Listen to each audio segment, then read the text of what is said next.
Welcome to another episode of DD on the Spot. As always, I'm your host, Ryan Johnson. And before we get into it today, I'd like to remind everyone that if you enjoy this content, to please give a like and subscribe down below and help support the channel. I'd really appreciate it. We have Sarah Acerbo on the podcast. I got that right. Nervous a little bit. She's an NPC figure competitor coming to us all the way from Connecticut, where if everyone's been paying attention, we now have 3 states left: Alaska, Hawaii, and Idaho that I haven't had guests on. So we are getting close there. We have finally chipped away and got Connecticut, but she's on here to share her health and fitness journey and to talk things all, health and fitness, especially being in that we're still in the middle of a pandemic. And, we have a wide variety of things to talk about. But Sarah, thank you so much for coming on.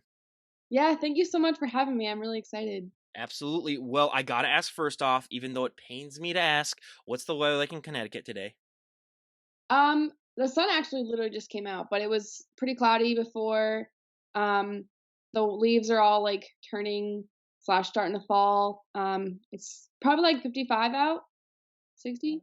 Pretty nice out. I've told her this before, but it's 30 degrees and we have probably a couple inches of snow on the ground. If anyone's been paying attention to the weather recently, I mean, I know that these get published 2 to 3 weeks after I record, but this is a week out, literally a week from today, because we're recording this on a Tuesday, that we got 8.5 inches of snow in one day, 2 weeks before Halloween. It's the first time I've ever seen this up in Minnesota, so it's not a fun thing to talk about, but like I always say, I have a Winter Woes podcast, it's going to be about 100 hours long. We're just going to be me talking about all of the winter woes that I've gone through my entire life living up here in Minnesota. And, it's going to be a dandy, but before I get into that, because I don't want to, depress everyone, Sarah, why don't you give us your backstory on what really inspired and what motivated you to get in shape and how that led to where you're at right now? Yeah, okay. So my dad used to compete in bodybuilding. I think I was maybe a year old, probably before I was born. But he used to do bodybuilding. He used to be a corrections officer. Used to do amateur boxing. He went to the Golden Gloves, I think, for like just one time. And I've always looked up to my dad. He's always really been into like fitness and going to the gym. And I'm like, oh, my dad's so cool. So I asked him one time in my junior year of high school. I was like 17. I was like, Dad, like I want to go to the gym with you. And I really just wanted to like start, like I wanted to be strong and I wanted to have muscle. I was like, I just want to be strong. And so I started going to the gym with my dad. We would go work out all the time together. He started giving me workouts to do, kind of teaching me how everything works. He'd given me some of his like diets before. He'd modify them and everything. And I just loved it. Like I absolutely loved the gym, and I've literally been going to the gym ever since. I'm 24. I'm turning 25 next month, and I've just loved the gym. And then 2 years ago, I had a friend who started doing bodybuilding, and then I was friends with his ex-girlfriend at the time, and she did a bikini competition, and she posted a lot about it on Instagram and everything, and I just like followed her prep, and I was like, this is so cool. Like this is literally what I already do. Like I already go to the gym all the time. Like I already pretty much follow a meal plan. I just need to be a little bit more consistent. And I was like, I feel like I've made progress, but I feel like now I'm just kind of I'm not making any more progress. I'm kind of like stuck. And I was like, I really want to challenge myself physically and mentally. And so I was like, all right, I want to do a prep. I want to do a show. And I always kind of thought I would do a show one day, but I never really understood like what it actually meant to do one. And so I did my first show last August of 2019, and I got first in novice, and I won my class. I mean, it was a really small show, but I just loved the entire process of the prep, and the show was amazing. It was such a great experience, and so ever since then, I've just been like, I love this. Like, I just love the entire process of bodybuilding, and yeah, that's where I'm here now. So That's awesome. And I gotta say, your dad is the one exception to the rule that there's always been a thing that I like to tell guests on here, that it's like bodybuilders, there's always that assumption that if you're really big and strong, that, oh, they must be just like a great fighter. It's like, oh, don't mess with them because they're huge and stuff. Your dad's the one exception where like he's actually a trained boxer then. So like he could actually like, because there's always that thing where it's like, especially with the women that I have on, where it's like, don't be afraid of them basically by just looking. But like, yeah, your dad is like the one exception where he's like, yeah, he could actually be. So that's awesome to have that inspiration, because whenever I have parents on here, especially moms and dads, I always tell them there's been studies that show that, like, yeah, if you're really healthy and in shape, your kids are vastly more likely to, practice that as well. And I mean, your situation is a perfect example of that. And also having that backstory of, having someone that's so experienced in that. A question that I asked too is, when you're getting started in the gym, I mean, everyone always struggles with it, but you really had that, benefit of having someone that knew their stuff. So that's really impressive as well. But I love to talk genetics on this podcast because, so many people at this day and age on Facebook and on Instagram and every single social media app. Oh, I want his arms. I want her abs. I want their back. You can just only be the best version of yourself, really. I mean, there's no better way to put it than that. And I mean, so many people, though, they just don't understand that. And I mean, oh, if I work out, well, I'll look like you then. It's like, no, because you just don't understand that. But whenever someone first gets started working out, they always have that one body part that really, really takes off that they don't have to train as much. And they always have that one body part that just lags behind that they have to train to oblivion to get it to catch up. What were those body parts for you when you were getting started? Um, I genetically, I don't know. Like I feel like I've genetically had like a good shape, I guess, and like symmetry. Um, I feel like it's so weird because like my legs, people are like, "Oh no, your legs are good. Like you gotta make your upper body catch up." But I feel like it's the opposite because it's harder for me to lean my legs out. So I'm like, I feel like I'm just not lean enough, and that's why they seem big. Um, Genetically, I've really good delts. Just the shape of them, I have that really nice like what's the word cap. Um, my abs, just the shape of them, they're really symmetrical. I think I need to work on my glutes a little bit more, my hamstrings, but I don't know. All I'm gonna say to that is I'm 6'3", so my lower body you can just imagine. It's not the best. Not the best. I gotta train 'em into overdrive. Calves are my number one pet peeve where I could inject pure muscle into my calves and they wouldn't gain an ounce. But yeah, so and I love asking that question because it really does show the difference. I mean, we've had people that have had such a wide variety of answers, and it just shows that everyone is different. And the more that people can really start to realize that, I think the less disappointment, because I can count so many times, that I've had friends that, oh, I wanted to work out just because I just wanted to look like so and so, and it's not going to end well when you do that. But one thing that isn't talked about that needs to be talked about, so much more than it is. I mean, on Instagram it's posted every once in a while, but it's the nutrition. I mean, so many people don't understand that that is 99% of the changes that occur. I mean, again, my friends, they're kind of weird, but I still have friends to this day. Oh, if I work out, 5 days a week, I can, have McDonald's a couple times, have pizza the other few times, and I'll still look great. And it's like, yeah, because we're in our mid 20s, but call me in 10 years and then see what that's like just because your metabolism's finally caught up with you. But what were some of the bigger nutritional changes that you made when you started taking things seriously in the gym? Because I know that your dad modified some nutrition for you before, but when you really started to take things seriously, what was that jump like for you? When I first started actually following a real plan from a coach, I realized I wasn't actually eating enough food. Um, so that was like the biggest thing. Um, and then, I mean, I feel like I was eating the same, like the foods I eat now when I first started bodybuilding are the foods I was eating before, but now it's just I'm told kind of like how much to eat, and I guess the consistency of it. Before I started, I would eat really healthy most of the time, but I would kind of go out with my friends and go drinking, or I don't really do that a lot, anyways, but I would do that, or I would go out to have like, a cheat meal with my friends, but I would kind of have that more than I was supposed to. So I guess I'm more consistent with my food now. But the kinds of foods that I eat now are pretty much the same as before. It's just like the amounts that I eat change. It's a measuring process, and it's an always ever evolving process where it's like it always seemed like the moment you really get your nutrition down to pat, you're gonna have to change it because your body's just gonna get used to it and adjust it. So it's something that a lot of people have to work on. But yeah, that eating more is one thing that especially a lot of women that I've had in the podcast have really struggled to get grasp that, where it's like I can eat more because I'm working out and I'm burning it off. Where that's the one fear that a lot of people have is that when they start working out, oh, I'm gonna get bulky and I'm gonna get huge, which brings me into my next, my number one myth that I love to bust is, it's gotten better the last 5 years, but still, I still have friends and, especially a lot of women too. Oh, if I go into the gym and I do, one curl, I'm gonna put on 50 pounds of muscle, which I mean, I know it's not being narcissistic, but I wish I had that self confidence where it's like I'm gonna get so huge if I go and work out because, the moment you start working out is the moment that you sort of sacrifice a lot of your self confidence, is what I like to say, because you're always gonna be forever small, you're always gonna be forever not enough, but just that's just such a myth that I never really understood it. But then again, being a guy, it's that's a whole different thing. But Did you ever have that fear when you were getting started, even though you said that, like you wanted to get huge, but even growing up and even if you didn't have that fear, I mean, I bet you still hear that all the time. How do you like to respond to that? I never really had that fear. But yeah, when people say that, I just it's funny because I just kinda laugh. I'm like, "You don't understand." Like, I'm a small figure competitor still, like, I'm really small, and I'm like, I worked my butt off to get to where I'm at. So it's like it's just funny because I think the people that say that definitely are the people that don't work out consistently. They just don't understand how hard it is. Like, they probably haven't made that many improvements, because if you have, you realize how hard it is to really change your physique like that. But I just say, like, I guess if someone says like, "Oh, I'm scared of getting bulky," I'll literally just be like, "No, like I'll just explain to them like that it requires so much consistency. If you want to look really, really big like that, those women that look like that, like they want to look like that, and they're working their ass off to look like that."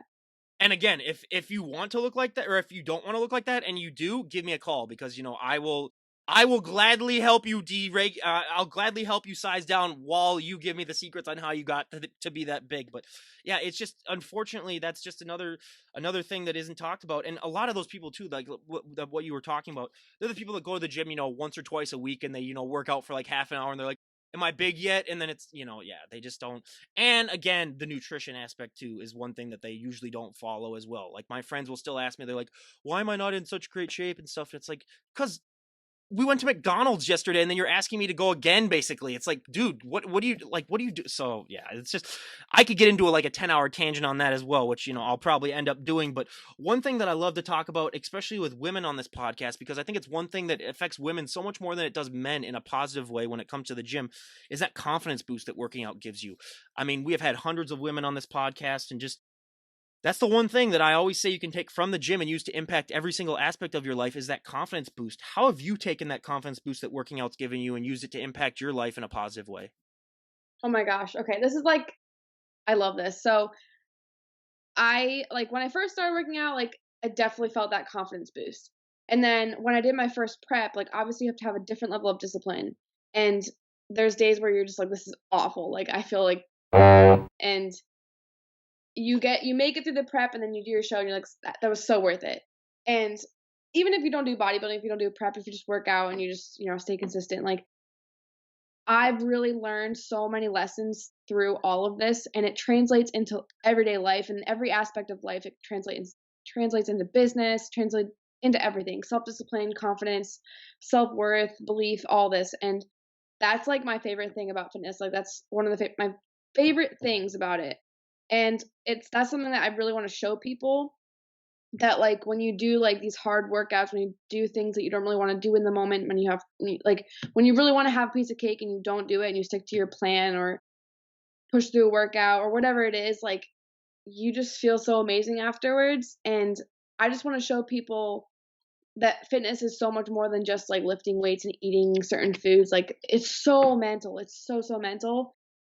And that's like what I love about it. And like that's something I really strive to like show like my clients. Like I have nutrition clients that I help. And I just want to show everyone that like if you're consistent with fitness, if you're really working out, like you're gonna feel amazing. Like being able to go to the gym and like push through a workout and being like, oh, I can't do any more reps, and you do two more, like that builds your confidence for the day, and then it really translates into everyday life. And that's something I just want to show people. Like it's so mental. That fitness is so mental. Whether it's just working out at the gym or it's another sport, it's it's so much more mental than people realize, and that's the best thing about it, I think. That's the one thing that I always love to bring up, is that, for all the physical changes that happen, and people will always, be more aware of the physical changes just because it's something that they can see. You can't really see the mental change unless you really know a person and like, oh, you've really changed. You're a lot more focused and you're a lot more driven. But all of a sudden, if you come in and you have abs, or if you've lost a lot of weight, that's the first thing that they notice. So that's one thing that is, very often overlooked when it comes to this journey. And it's the most important thing too, because I mean, let's be honest, when you're working out a lot, you have a lot of free time really in your mind where you're just got to be like thinking stuff. And I mean, I always said some of the weirdest thoughts that I've ever had are when I'm either on, doing cardio, or when I'm on like a bike ride by myself. You just have all this time to your heads, all this time to yourself. So I mean, you tend to get, a little weird up there. So you really got to be comfortable with that. But moving on, I mean, what was your friend's reaction like when you decided that you want to become a bodybuilder? Because it's a little bit more of a restrictive life. Like you said, you still can go out, have fun every once in a while, but you're not going to be, going to Applebee's all the time with them, or you're not going to, it can be restrictive for a lot of friendships. And what was your friend's reaction like when you announced, and since you've gotten into this? Yeah, so originally I was gonna do bikini, 'cause I didn't like the figure posing at first, but now I love the actual look of figure in everyday life and in prep and stuff, but when I first started, I was like, "Oh, I'm doing a bikini competition," and people were kinda like, "Oh, okay, like, what's that?" Like, kinda laugh at it, and then I kinda just stuck to the plan, like, I would bring my meals with me. I was always, like, kinda consistent, people were always like, "Oh, Sarah's going to the gym, blah, blah, blah." But I just started being more consistent with it, and I think people didn't understand really what I was doing until I did my first show, and they were like, "Oh, wow, she looks really good, like, she looks dramatically different." And then I kept at it, like, I didn't just do the one show and be done with it, like, I kept at it, and I did my second show this year, and I'm gonna do another show next year and all that stuff, but, I think at first people, like, didn't understand what I was doing. A lot of people thought I feel like a lot of people that don't compete they don't understand it, and so they kind of think, "Oh, it's unhealthy," um, because it's extreme, but I'm eating healthier than most people, like, I'm training, like, I feel good, like, I feel healthy. So I think it's a lot of my friends and family just didn't understand at first. Um, it seems like it's excessive at first because 'cause you're going to the gym all the time, you're doing your cardio, or you're having to be 100% on your diet, and, most people don't need to be 100% to get results, but it's like if you're prepping for a show, like, I can't just have a bite of ice cream, that all counts.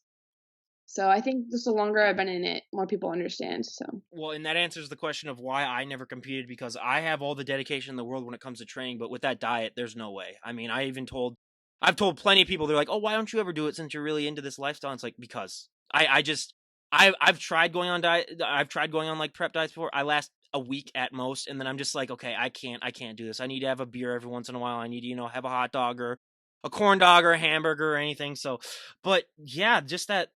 I mean, a lot of people too. Yeah, with this sport, that's why I love to do this podcast, because so many people don't know, or they have a lot of these myths about the sport, and just just to shed light on it too. And just like a lot of things in life, people can take it to unhealthy extremes, and that goes with anything. I mean, are you kidding me? Like, even video games, I hear those stories about people that they stay up all night and they're playing it for like 24 hours straight. I mean, like, that's almost as unhealthy as anything that a bodybuilder can do really to themselves, just with your heart and your mind and stuff. So yeah, it's just like anything. And yeah, some of the bodybuilders have on, yeah, they might take it to an extreme, but then the vast majority of them, I don't think, do. But again, that goes with anything in life. So it's really up to what you do, and there's nothing bad about the sport at all. As a matter of fact, I mean, it shows the most dedication that a person can have, because first of all, you're not getting paid to do this sport, really.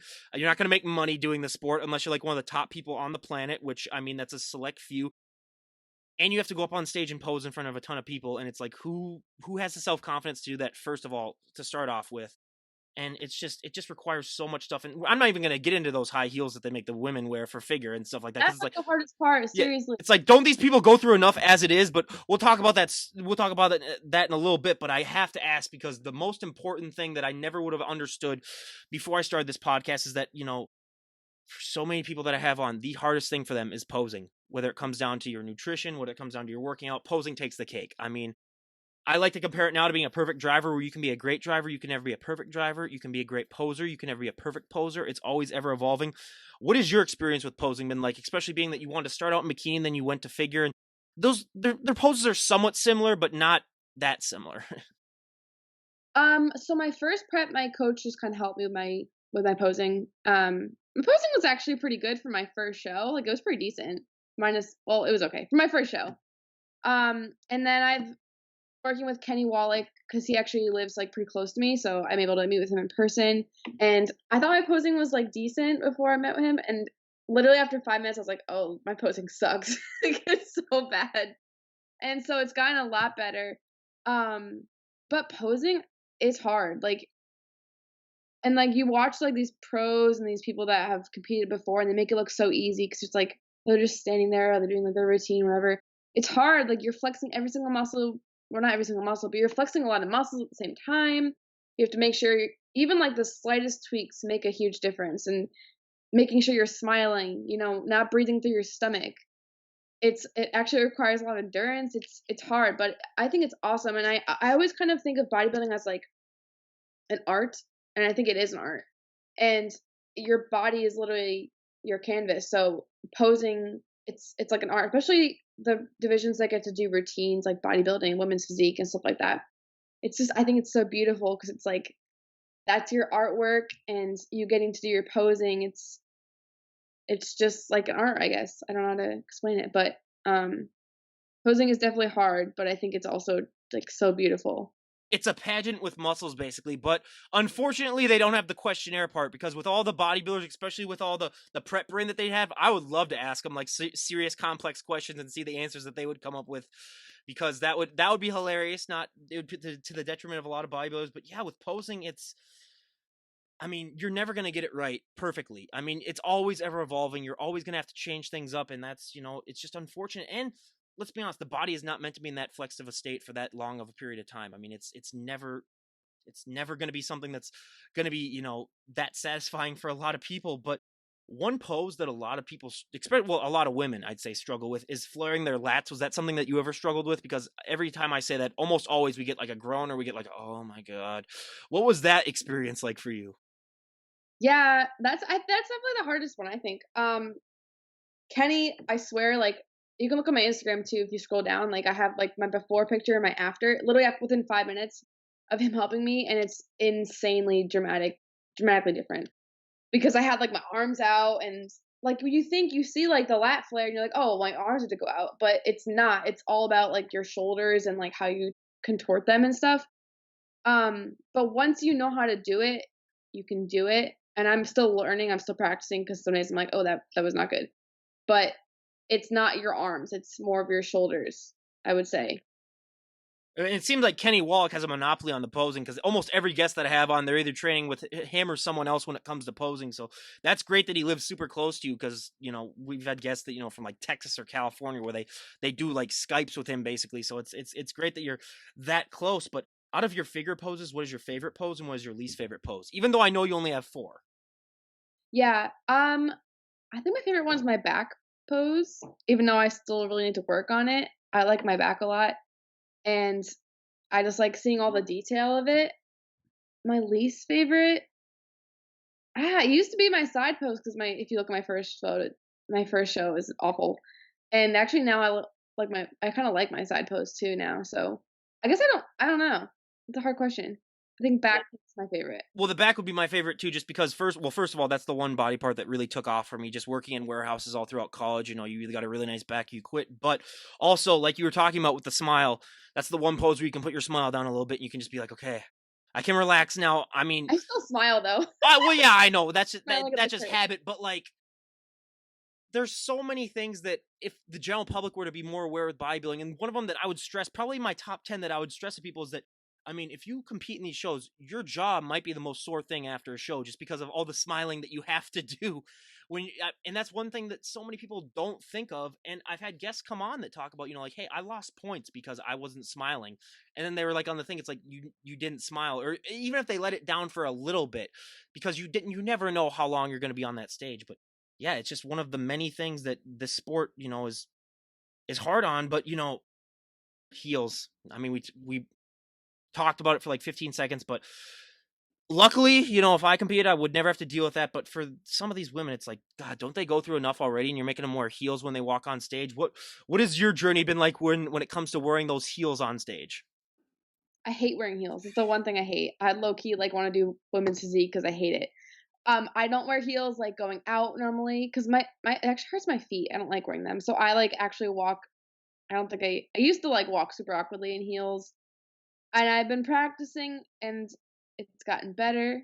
But I definitely need to continue to practice and just put them on when I don't want to.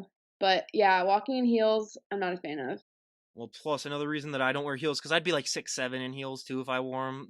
We're just forgetting the guys. So I'd be freakishly tall then. So no, but that and it's yeah. I've had trying to think right now, like 7 or 8 guests that have moved literally to physique just for that reason alone. That it's like, okay, I hated those high heels, and we've heard stories about, people they like vacuum their house or they clean stuff in their house literally in their heels just so that they can get the feel of it, because yeah, it's trial and error when it comes to those heels. And yeah, it's definitely something where I was like, do they really have to wear those? You can just make them go barefoot, really. I mean, it's one thing that I never really quite got. But when you're walking on that stage, because this is a question that I ask every single one of my guests, whether they be, the up and coming bands and musicians that I've had on, or that health and fitness guests from my bands, I always ask, what is that feeling like when you get to go on stage and perform live in front of, hundreds of thousands of people?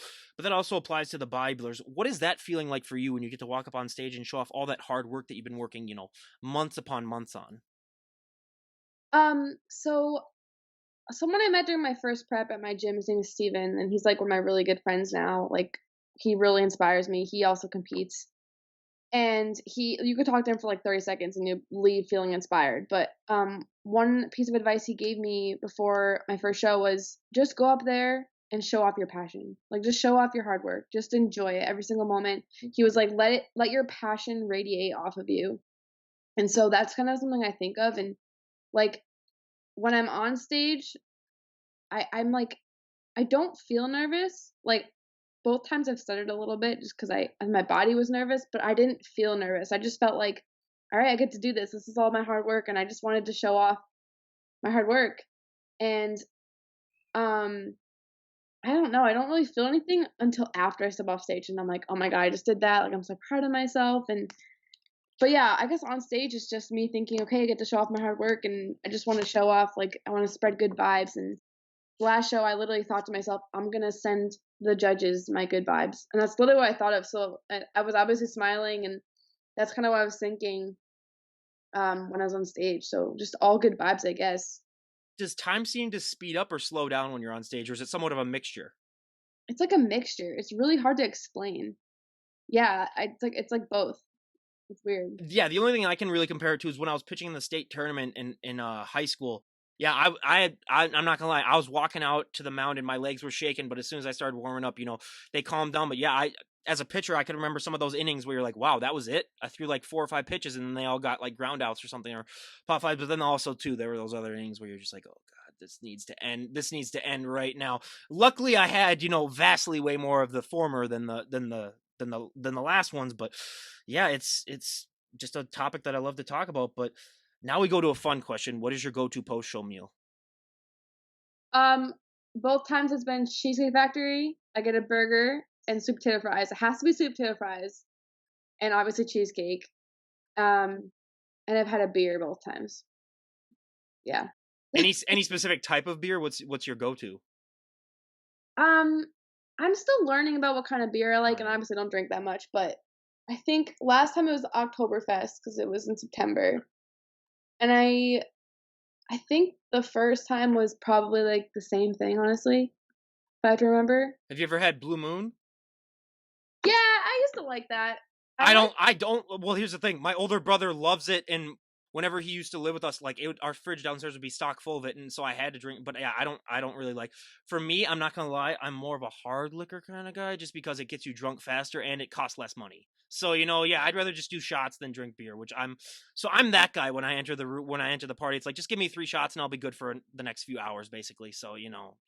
So, but it's so yeah, and when it comes to Cheesecake Factory, the only time I ever went to the Cheesecake Factory was right before prom. That's where our group went for. So that's the only time I've ever been there. I am a pie guy myself. So pumpkin pie, luckily this is the season now, but unluckily for my belly, we're gonna gain about 10, 15 pounds, like we do every fall, and then gonna curse myself on New Year's Day, and then start to get on that treadmill. So hey, the cycle continues, and I think I'm on a pretty normal cycle, which I think the general public is on a lot. But a myth and stereotype that we also talked about briefly before we started recording this podcast, and it's for me it's more important than the first one, just because the first one is one that can be easily debunked. But for a lot of people, they just don't get the myth, or they just believe the myth that those people that compete on stage, they must look like that 24/7, just because I compare it to a lot of shows like Biggest Loser, where people go on this show and they lose like 200-300 pounds, and they're able to keep it off. I should say some of them are able to keep it off because there's studies that some of them, a lot of them, the majority of them aren't, but a lot of people look at shows like that and they don't do their research on, like the final end results, and they just assume, oh, bodybuilders, people that work out, even harder than those people, and they have an even stricter diet than those people, they must be able to just be like them, where they lose all this weight, and then next thing you know, they're like that for the rest of their life, where they don't understand that the manipulations that you've done, either with your water, with your carbs, just with every single thing that goes into this. I'm not even going to count that tan, which makes you look like a bronze statue, basically, where it's like you're not going to look as in shape when you have that tan off as you do when you have it on. But what was that like to you when you first realized that, like, hey, this look that I, have worked my butt on, just all this, beating myself up, with the cardio and with everything that goes along with this journey, I'm not going to be able to maintain this look. What was that like for you? And has it gotten easier for you, as, because I know you've done a second show, as your, progress has gone on, of just accepting that fact that, like, hey, I'm not going to look this good. And this is just a temporary setback, but, it's also healthy for me to not look this good too, because you are not at your healthiest when you walk on stage, which is another thing that people do not understand. Yeah, so for my first prep, I actually watched so many YouTube videos of like different competitors talking and like sharing their journeys and stuff. So I knew that my physique on stage was not going to be maintainable. I knew it wasn't necessarily healthy to stay that lean all the time, and so like I knew that going into it, so that was fine.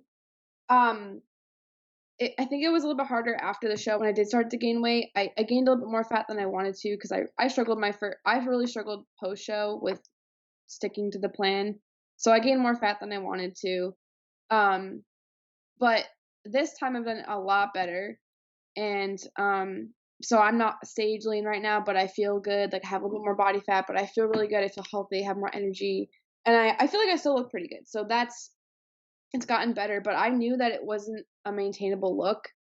And that's why I think it's so important as a competitor to enjoy the whole process. Like you can't just be doing this just to look like that one time and that's it. Like you have to enjoy the training and the diet and the discipline, because even if you just wanted to do one show, like you have to be able to at least stick to that plan a couple months afterwards to regain that healthy body fat, because gaining too much body fat too quickly can be really unhealthy. So you have to really enjoy the process of it, and you have to appreciate how your body looks all year round.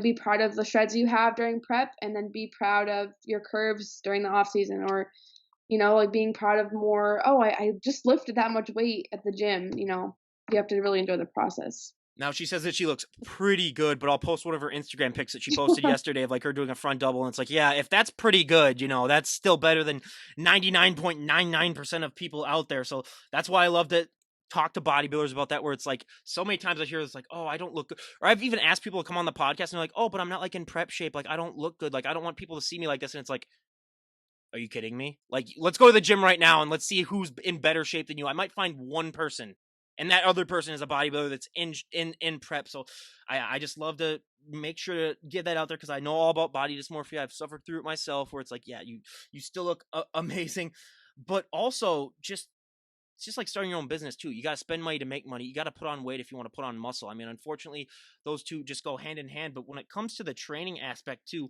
a training technique that I love to talk about, because I was familiar with it a little bit before I started the podcast, but through a lot of the guests that I've had on, we talk about it a lot, is time under tension. Do you like to use a lot of time under tension in your training? Um, I do like to use that. I wouldn't say it's like my first thing. I mean, I really focus on mind muscle connection, which I think most people do, but that's something I really try to focus on. When we were like in lockdown, I did that a lot. Like I had a good amount of equipment at my house, but the weights weren't that much, so I really focused on that in order to like challenge my body. But I do like to throw that out. If I'm like kind of hitting a plateau with weight, I'll focus more on time under tension. But I think just changing it up, whether it's the weight or the number of reps or whatever it is, kind of figure out what works for you. I had almost forgot about the coronavirus since we were talking, and I always have a question about, until you said lockdown. I was like, oh yeah, that's right. I do got to talk about. But before we get into that, the one thing that is the most important thing, in my opinion, at least when it comes to this healthy and fit lifestyle, it's never talked about on Instagram. Not once. I have not seen one post about it. Now, you might see like stories of it, but it's sleep.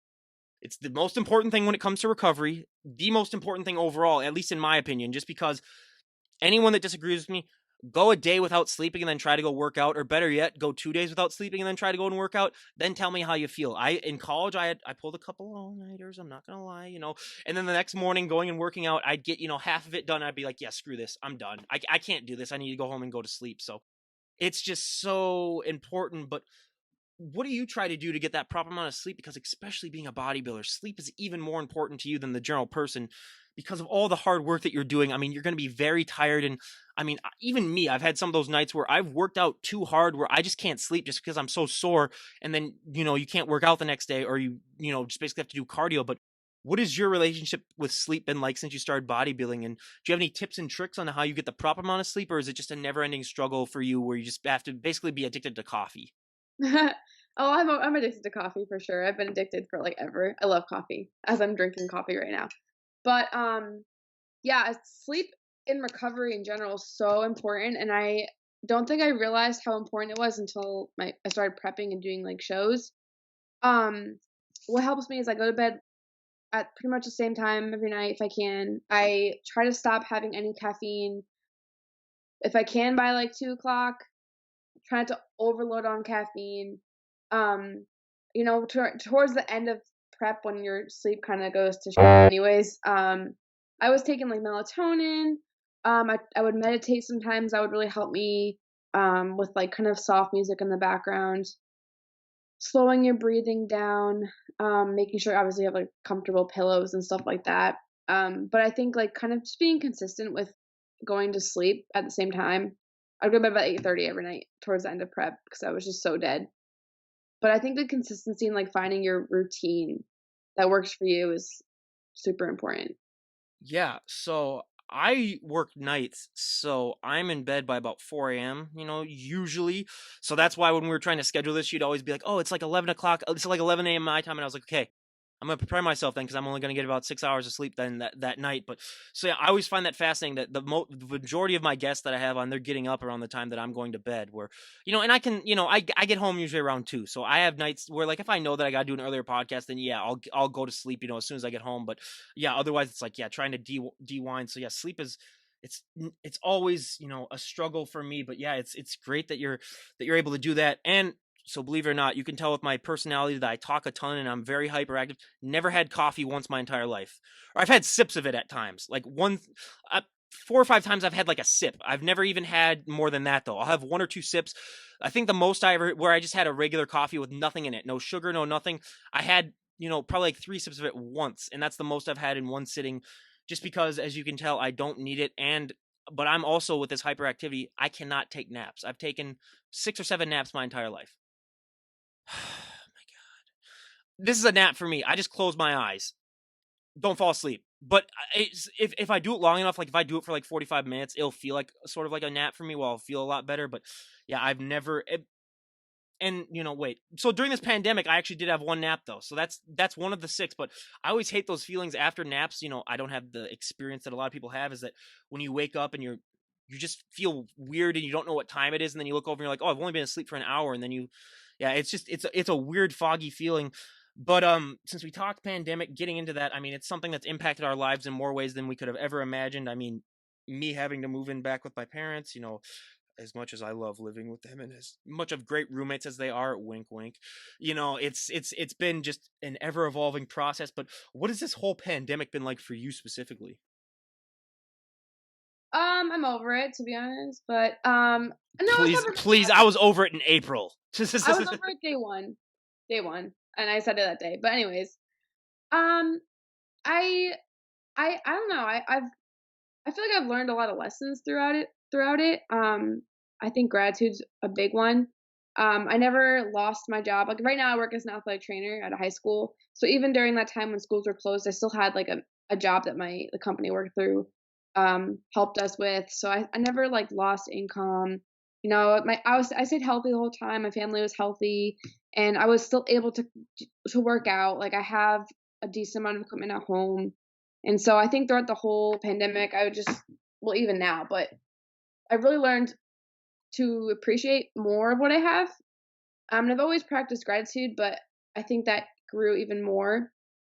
And I think just in general, this whole like pandemic really taught people that people that did lose their jobs and stuff like that. Like, it just taught us to, like, I guess, appreciate what we have, and yeah, I guess that's, like, the biggest thing. But, I mean, overall, everything's pretty much opened up now and stuff like that, so, I think it teaches you kind of I think it also taught me, I guess if you like, there was this quote going around on Instagram, like, a lot during the pandemic, and it was something like, if you're not coming out of this pandemic, with a new skill, with your side hustle started or something else, or coming out of it better, then, it's not time that you lacked, it's discipline. And that's something I really thought of too throughout this whole prep. If you really want something, you're gonna go do it. If you don't have equipment at home, you're gonna do some type of body workout. You're gonna do something. You're gonna stick to your plan. If there's no chicken at the grocery store, you're gonna have turkey instead. It's if you want something, you're gonna make it work, regardless of your circumstances. Well, and plus, this is a great resume builder where you just put down, I survived COVID-19. So, hey, the business are like, oh, we got to hire this guy. Geez, look how tough this guy is. But how long have you been an athletic trainer? Um, I graduated undergrad 2017, so this is my 4th year. Are you still at the same, have you been at the same school this whole time? No, so I went to grad school and I worked as a grad assistant, and I worked basically worked full-time hours as the athletic trainer. It was a Division 2 college, and I worked with women's soccer and tennis the first year, and then I worked with track and field and cross country the second year. And then now I work at high school. Well, and I ask this to every one of my friends that is like a high school teacher or anything that involves that. Is it kind of weird being that you're like 24, so you're 6 years removed basically from high school to go back to that? Because I have friends that, one of them, he's been teaching for, it's his 3rd year now. So he started when he was like 23. He started, teaching high school math. And it's like, how weird is that to go back knowing that you're only that much removed from high school just to go back to, is that ever weird for you at all? Because it would be weird for me if like I went back and be like, oh, I'm like only like, this was me like 6, 7 years ago. So it's just, is that ever kind of just a weird feeling to have? Not really. It's not I'm not working at my high school, so that helps. I think if it was my high school Yeah. I went to, that'd been really weird. Um, but no, I think I don't really feel different. I mean, I think it's kind of nice being a little bit younger because I can kind of, um, I guess, like, relate to some of the students and the student athletes a little bit better, with, handling schoolwork plus a job maybe plus athletics, versus, like, teachers that are, like, 60 years old, like, they probably don't really remember it, can't relate to it as much, so I think that helps too. Well, and if you want to make it really weird, I got a friend that he is now the FIA teacher at our elementary school that we went to. So that's being working with your elementary school teachers because like half of them are still there. It's like that's weird. But my other friend, he went to a different high school, and yeah, that would be weird as well. But that's just me. Where like if I went back, yeah, if I had to teach and so I was a history major in high school with a business minor, and the only reason I didn't do anything with history is because you got to be a teacher basically. Then that's the only thing that you can really take with a history degree. So I said the only way I'd ever do is if I could become a professor, but then you got to get a master's degree basically, and it's just I hated school, so that didn't work out for me. But when it comes to this pandemic too, so many people don't understand the mental side effects that this has had, not just the physical. Where I mean, it's again like we were talking about before, the mental side of things is so much more important than the physical, but it's not talked about as much as it should be. How did you deal with all this mentally? Because physically, yeah, you can still work out and stay in shape, but mentally, all this time and all this uncertainty, and especially when the pandemic first started and everyone thought that you were vastly more likely to die of it than you are now.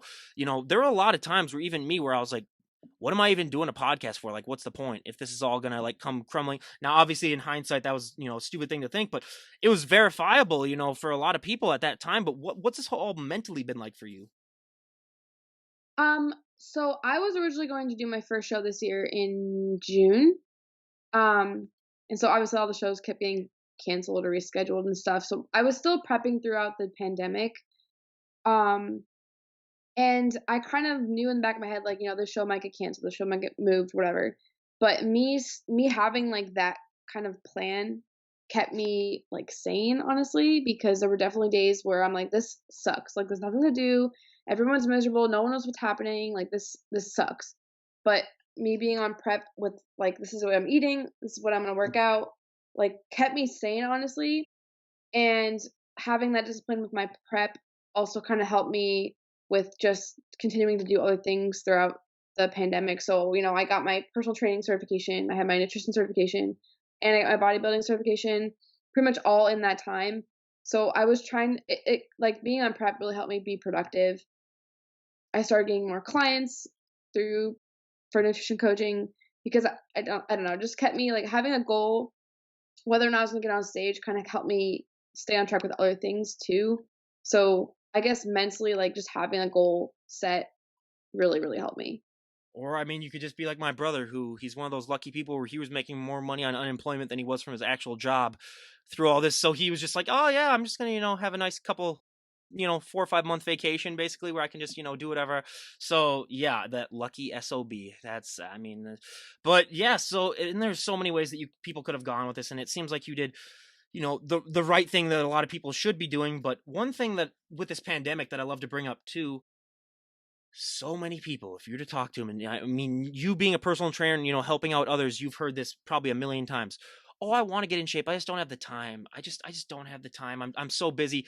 If you use that excuse now during this pandemic where everyone has so much more free time, I want to know what your life is like, first of all. But second of all, you're more than likely lying, because on top of the people that always say that, if you were to follow them, for 24 hours of their day. Now, again, I have to stress this. Do not do this, people, because that is creepy and you will probably get arrested.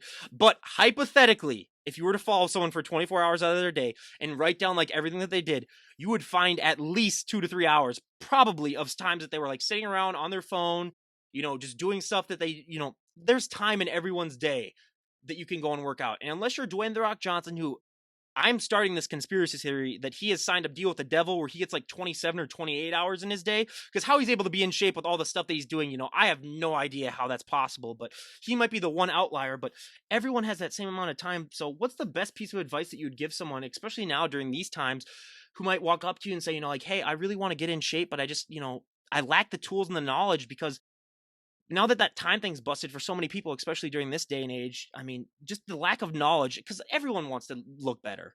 I mean, and if anyone says that they don't, they're either, like Megan Fox or, Sophie Turner or someone else. But, other than that, everyone else wants to look even better. And it's just, it's something that everyone deals with. But what's the best piece of advice that you would give someone who's just looking to get started? Just start. Just start. Don't try to change everything at once because that's just you're not gonna stick to it. You have to find something that works for you and that's sustainable. And as start a new habit and then you get that set and you start a new habit and get that set and then keep adding these positive habits, it's all gonna add up. But just start. And if you want it, you're gonna do something to get it. Like that's as simple as it gets. Like if you want it, you'll make it happen. And you don't have to make all these dramatic changes all at once. Just start with something small. Clean up your diet a little bit, go to the gym three times a week, and then, maybe make it 4 days and then 5 days and, just do it. Just start. Yep, absolutely. And I couldn't put it better myself. And I've had so many of those, friends of mine too, again, just drawing from experience, that are those weekend warriors where, they think they want to get in shape. So then they go and they train for 4 hours a day for like 5 straight days. And then next thing you know, they don't train for another year just because they've just put themselves off. Where so many people go so hard in the gym because they have that myth that, the longer you work out, the better results you're going to get. Where I know people that do those high intensity 15-minute workouts and they get just as good of results as someone who, does, serious working out for like an hour and 15 minutes. It just depends on everything. But yeah, so everyone out there, and get a trainer to everyone too, because if you don't have that knowledge, now luckily she had it with her dad, and I had it with my background in sports too, where I knew what to do in since high school, in the gym.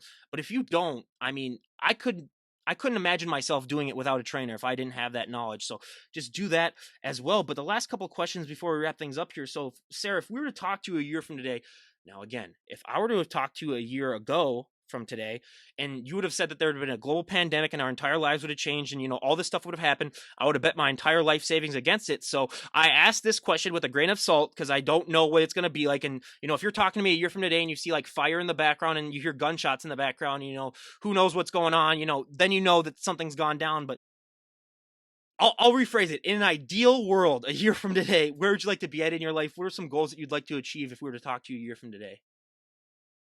Um, I want to I just want to have grown in every single way, I guess. I want to have grown my business a little bit more. I was in the process of starting to do personal training, like, at the gyms when they all closed down, and so now I wanna be able to say I'm working as a personal trainer. Like, I've done it before, but not, like, as a job, I guess. So doing that, have made a lot of progress with my physique. You know, my goals now are to really gain muscle and stay relatively lean, so that's a big goal. Build some strength and just like improve my mindset more and have been able to say like I've learned a lot. So whether that's reading, taking more courses, whatever it is, and I want to be able to say I made a positive impact on others. So a year from now, I hope I can say I've made a positive impact on more people than I have as of right now. And that's such a great goal to have. And even if you inspire one person, I mean, that changes everything. But just honestly, just keep doing what you're doing. And if someone were to walk up to you and say, Sarah, we made the decision, you can change one thing about the sport of bodybuilding and everyone would go along with it, what would be one thing that you'd like to see changed? Ooh. Yeah, see, I saved the $1 million questions for the end. Ooh, okay. Um, I think I don't know if I would say change anything, but I just would want to show more people, whether it's people that are, involved in the sport or not involved, like the beauty of it because it's not just I'm lifting weights, doing bicep curls and eating chicken and rice or whatever. It's like I said, so mental. AKA every college guy ever. I'm just eating chicken and doing bicep. That's all I do. That's all I train is buys. Yeah, That's it. Nothing else. chest press, yeah. But just show people like the beauty of it and the art of posing and your routines and how mental it is and how much you grow mentally and spiritually through it. And I think I'd want to just that's kind of my goal now, but I want to emphasize the beauty and the growth that you achieve through bodybuilding and fitness. So just shine that light more. And just make it more than just there's so many misconceptions, which is again why I like to have bodybuilders on. But for me too, it would also be the pay thing. Just make it more equal, because first of all, if people don't realize men and women, it's so ridiculous. Like it's make that equal and pay them more too, so that people can like actually do this like full time. Then because this is a hard enough sport as it is if you were just doing it just as your primary job. But if you have to work, your 40-hour week job, like we've had accountants, doctors, every type of profession we've had on this podcast, that makes it literally impossible. But I do have to say, don't give them too much money, because could you imagine if the Olympia was like a $20 million prize for the person who won? When it comes to going to extremes in this sport, I would like to see just one show where they offered a $20 million prize, to see like guys come in where literally they can't fit through doors, and then women would come in, and that would be a fascinating sight to see, but it would be so unhealthy. But that's a whole nother podcast too. But again, Sarah, we cannot thank you enough for coming on and sharing your journey. And I mean, it was so great talking to you and hearing all this. And even though you're depressing me with the fact that you're younger than me, which I hate having younger than me guests on, it makes me feel old, and the fact that you're from a place where it's about twice the temperature that it is here. So, hey, I'm going to go, I got another podcast to do right after this, and I'm going to go lay down by the fire basically, just because, that's my life for the next couple of months. But lastly, before I wrap things up, I know that it's still a pandemic, but do you have any plans for Halloween, which is going to be coming up in 4 days from now? Well, first I want to say thank you for having me on this podcast. I'm so excited to be on here. So thank you again. Plans for Halloween. I was supposed to carve pumpkins like 2 weeks ago.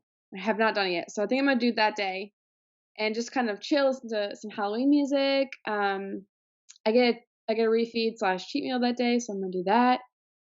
Um, and just kind of hang out, watch Halloween movies, just chill. Well, luckily for me, it's on a Saturday too. So, but this is what pisses me off most: the one time that it's on a Saturday and we're of age where we could like go out and do stuff. This has to happen. So we can't go out, and I know the first thing that my mind thought when the pandemic was like in the summertime, they're like, "Oh, this could last forever." I was like, "So Halloween is canceled then?" Oh, it was, yeah. I've been dread, because I was planning this for like a whole year. Like last year when it was on like a Thursday, I was like, "Okay, I checked the schedule. It's gonna be on a Friday or it's gonna be on a Saturday next year. So we gotta prepare." So yeah, that's been something. But luckily it's football, so I get to watch some football then probably with my uncles, and then So do you eat the pumpkin seeds afterwards? Oh yes, I'm Okay, definitely gonna do yes, that. I'm gonna yes. make like cinnamon sugar. I'm just gonna make a bunch of different Yeah. varieties. So No. that's always fun too. That does not sit well with my stomach, but hey, I go through it every year just because they taste good enough where I'll just like, yeah, I'll suffer the next couple of days afterwards, but it's totally worth it. So couldn't wrap it up on a better visual image for everyone there. So, I had to wrap it up with that. But again, Sarah, we cannot thank you enough for coming on, and we wish you nothing but the best. And everyone, go and give her a follow on her Instagram page. I'll leave a link down below. And if you want to get in touch with her for training, I'm sure she'd be glad and happy to answer anything that you want to ask. So everyone go and make sure to do that. And again, you guys, Sarah, thank you so much for coming on. I really appreciate it. And we do honestly wish you nothing but the best. Thank you so much. This is awesome, and I really appreciate it. Absolutely. Well, this is Ryan Johnson, DD on the spot, signing out. Have a great day, everyone.